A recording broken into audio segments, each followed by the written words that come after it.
Hello and welcome to my channel. I am Chrissy, and today I wanted to share some scary TikTok ghost encounter stories. Now, these gave me goosebumps, so I wanted to share. Make sure to not watch alone. Our first story is about a woman from Mexico where she tells a story about an experience that she had when she was just a child. Tell me a ghost story that sounds completely unbelievable but is entirely. Okay, I got one for you, and this one sounds not even bizarre. It just sounds like I'm crazy. So if anybody has answers as to what the fuck I seen, let me know in the comments. So we would stay at my great grandmother's house. That was huge property, by the way, like huge. And it was a family reunion. We were the first ones to get there that night.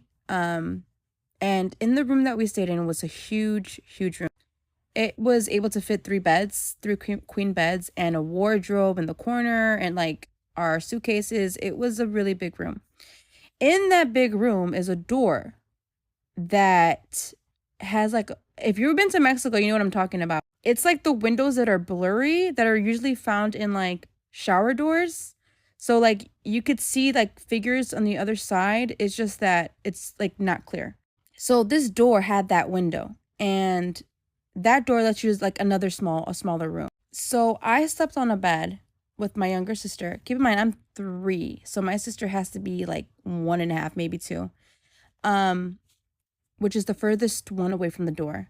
It's like the very corner. Next to us is another queen bed, and that's my parents. And then across from us is another bed on the corner by that door, and it's my older sister. She's sleeping by herself on that bed.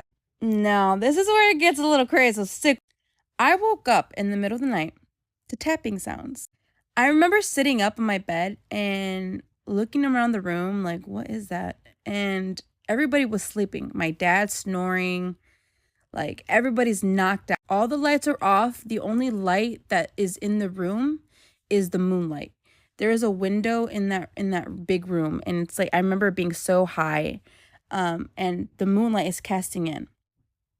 Now, on the other side of that little small room is also a window on the same side of the wall, and you can see the moonlight also casting in that other side of the room because it's bright in there. So I remember looking into that door, that at least a little small room, right?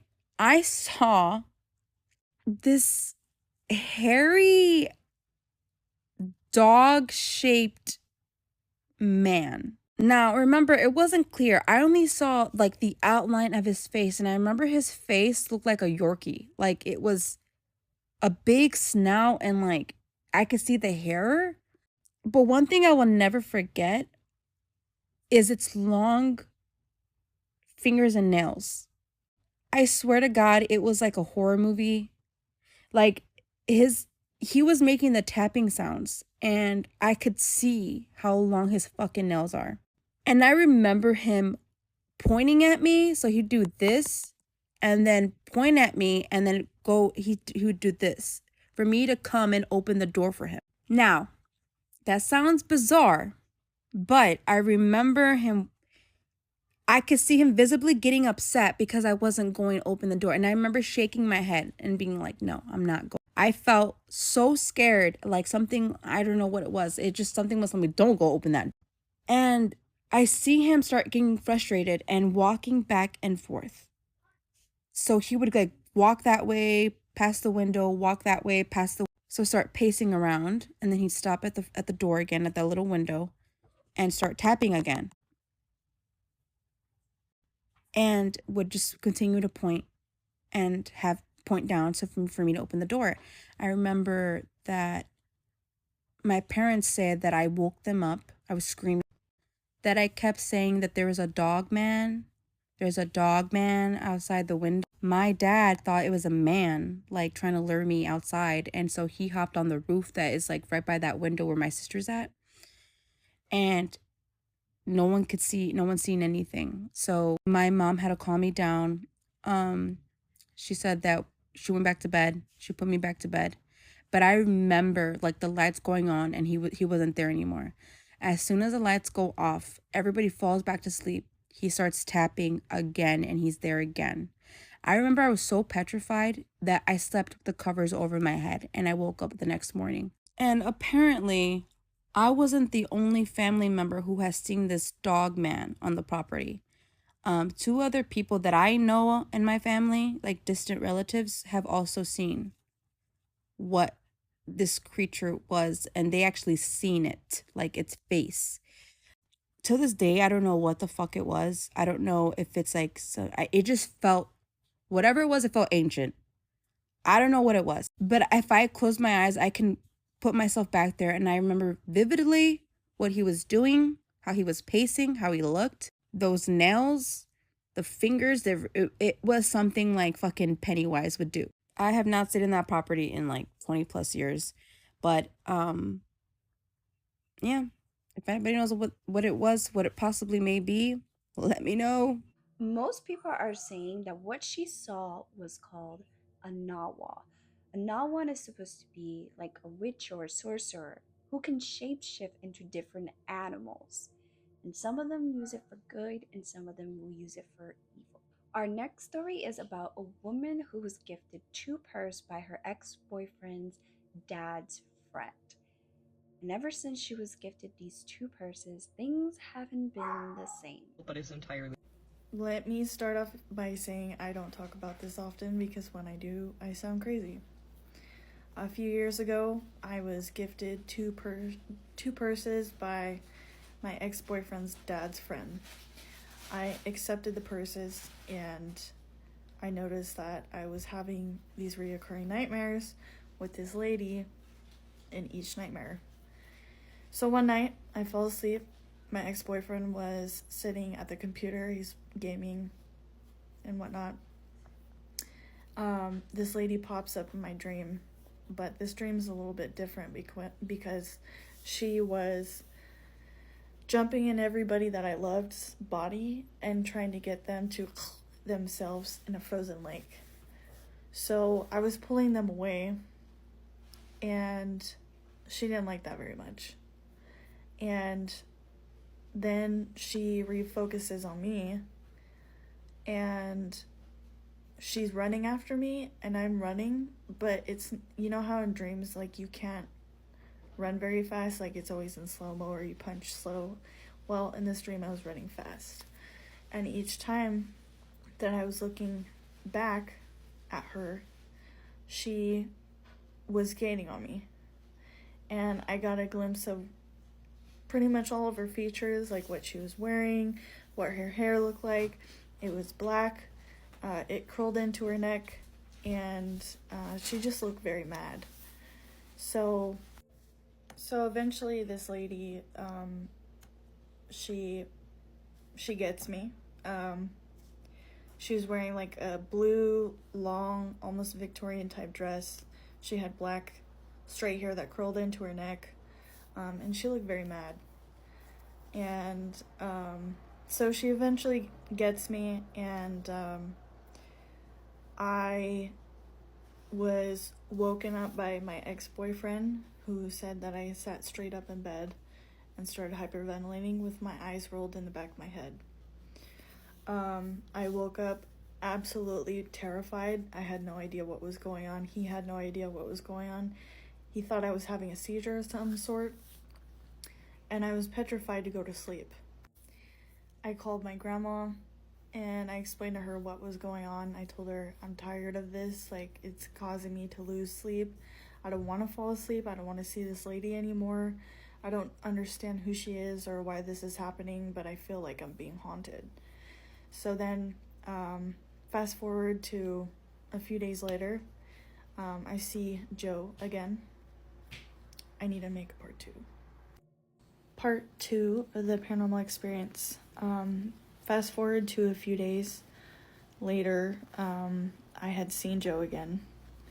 So then, at that point, I felt like I made the correlation that this could have been happening because it could have been related to the purses somehow.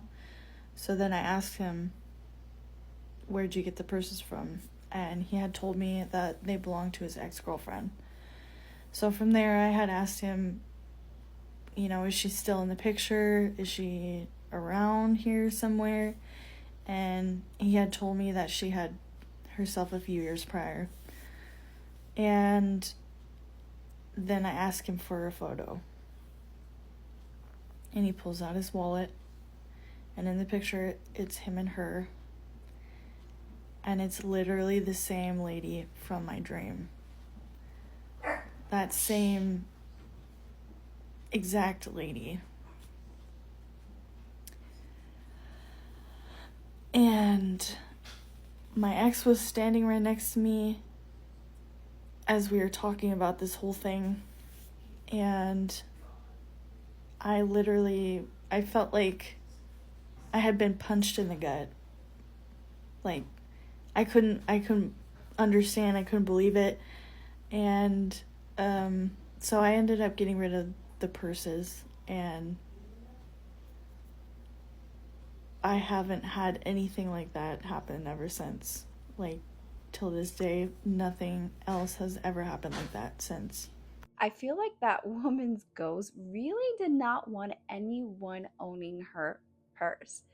Talk about attachment issues to material things on the other side. Our next story is about a woman who went on a ghost tour in her college town with her fiance, and she started taking pictures during this ghost tour.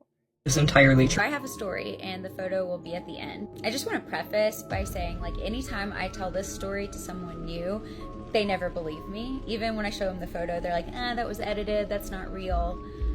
So, you know, all I can say is, like, I swear on my life that this is true. The photo was not doctored in any way, shape, or form. This happened like a decade ago, and I've been telling the same story and showing the same photo to my friends and family for the past decade. So I promise you this is not fake. I went to school in Dahlonega, Georgia. It's in the North Georgia mountains. There's a lot of history there, a lot of ghost stories. It's like where one of the first major gold rushes happened in America. So my husband and I think he was like my fiance at that point in time, but we went on a ghost tour that was held in our college town. This ghost tour, you go to local buildings and areas that are supposedly haunted, and there's a tour guide who tells you stories, and it's a typical ghost tour. We were in front of this one house, and I have been taking pictures the whole tour, but for some reason this house, I just felt like I really needed to capture something. I don't know, I felt the urge to get my phone out and start taking photos. So I ended up kind of walking away from the group. The group was to my right, and I, walked over maybe 20 feet or so to the left, just to be kind of alone and to get some closer photos of the house. And my husband can attest to this because he stayed with the group. He saw me go off to the left. He saw that no one was near me. I start taking photos of the house. I don't notice anything strange at the time. But it wasn't until like 10 minutes later that I was flipping through photos that I noticed a face in like the bottom left corner of this photo. It almost looks like a face with like two black holes for eyes, kind of like a woman maybe, I don't know. Anyways, I show it to the tour guide, and she is shocked because, again, there's no explanation for what it could be. There were no animals around me. Someone asked if it could have been an owl. Like, it wasn't an owl. There were no people around me. So it's just, and it is very clear. When you see the photo, you'll be like, oh, yeah. So we were kind of shocked. The host of the ghost tour was shocked. It's even creepier is that night when we headed back to our car after the ghost tour. It was in a public parking lot, and we're walking up to the car, and I noticed that the passenger seat door is wide open. All the lights are on in the car. And I get up there, and my purse is in the front seat. Just nothing had been taken. The door was just wide open, and the lights were on for no reason. And we definitely did not leave it that way. So that was weird. But anyways, I'm gonna put the photo here so you can see it. We did eventually try to like brighten the photo up to see if you could see anything else, but it still just looks like a head and a neck. So I don't know. Again, it's a story that has stuck with me for the past decade. I still get chills when I think about it. Like, I have goosebumps on my arm right now. I feel like someone's watching me too. I'm getting paranoid, but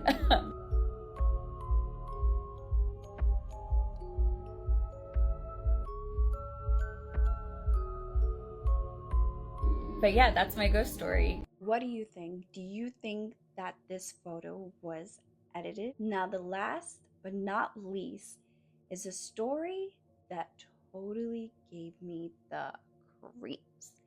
I must say that this definitely is one of the scariest stories on TikTok. Our next story is about a woman who first started working at a nursery home.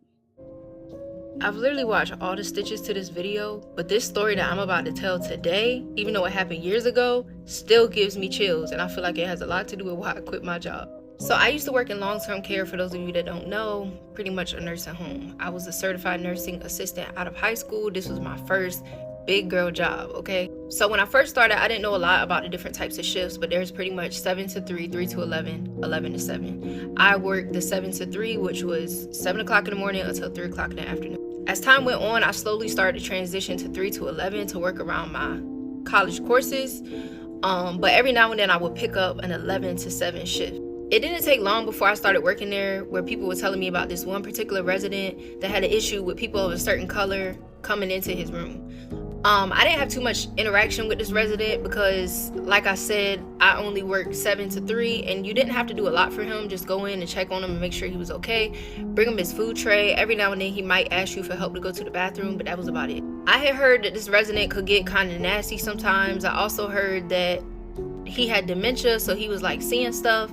And I also remember going in his room a couple times and seeing all of the mirrors in his room covered up. This is gonna come back later. So on my first 11 to 7, we'll call this nurse Patty. Patty pulled me aside and she was like, hey, this is the list of people, pretty much doing the report for when I first, clocked in, starting my shift. She told me who I had, who was total assist, which I had to do everything for, and who I could pretty much, let. So I noticed that this list had this certain patient's number on it, this certain resident's number on it. His room number was on there.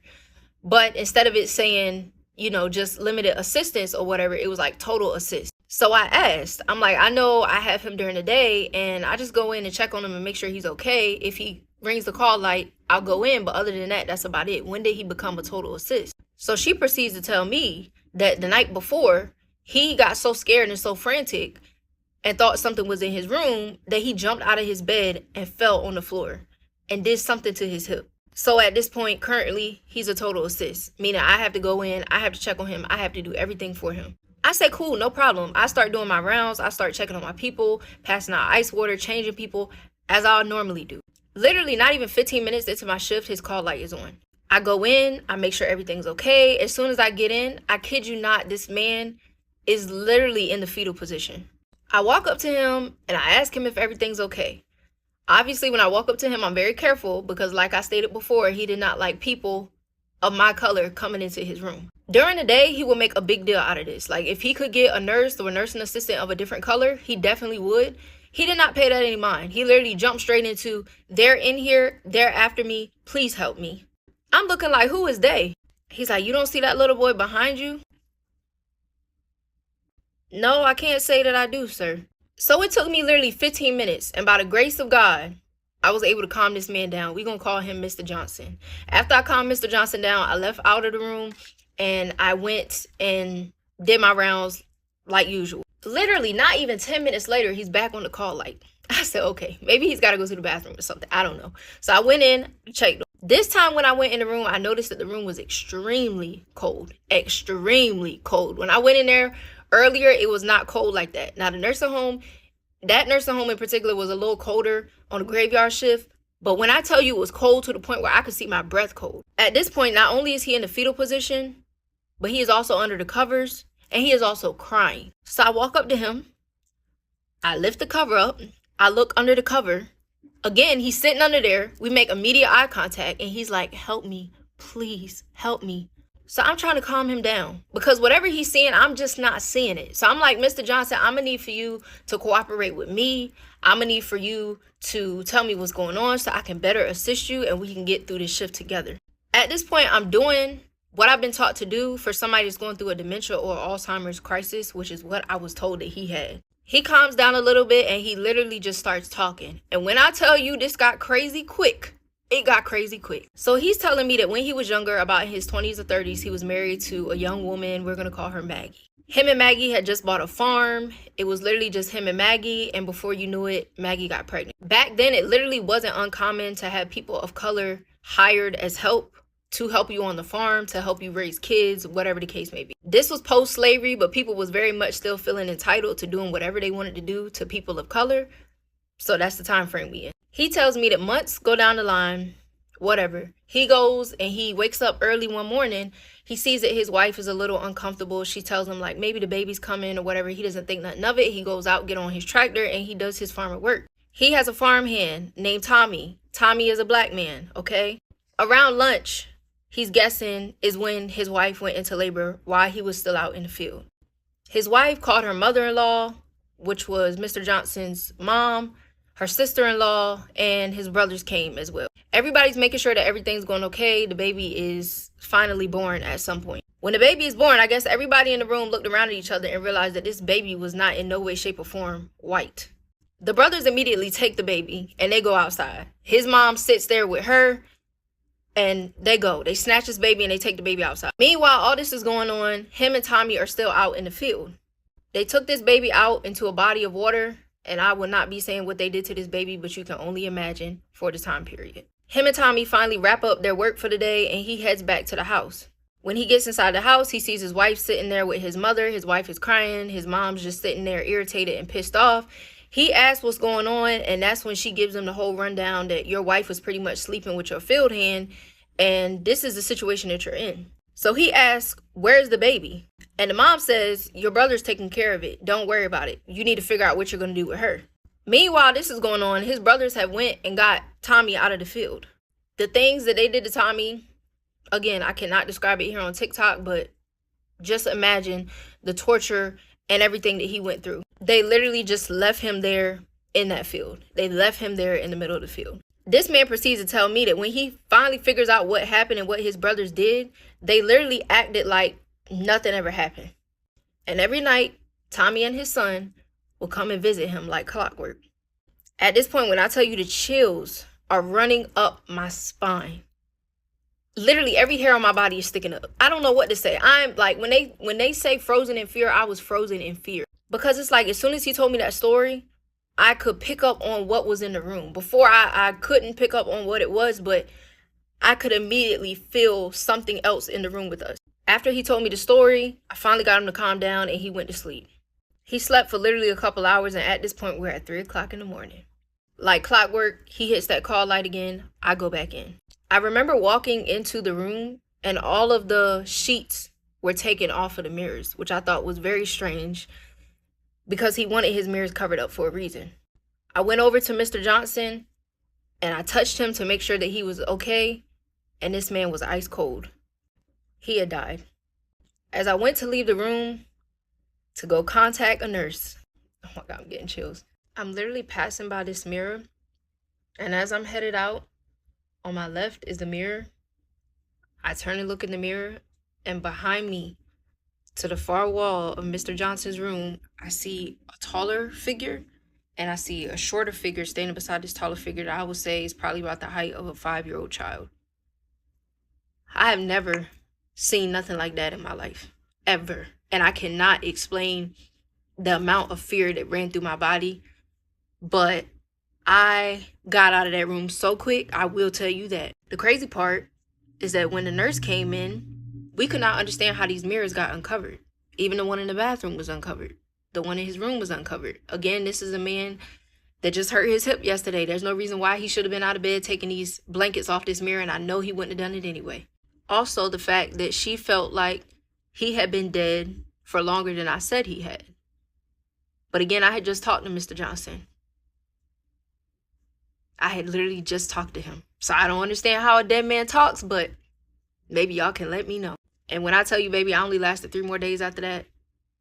I didn't sleep for days. I said, I'm not coming back. Y'all ain't gotta worry. There you go. Thank you guys for watching. And if you like these type of videos, make sure to like and comment.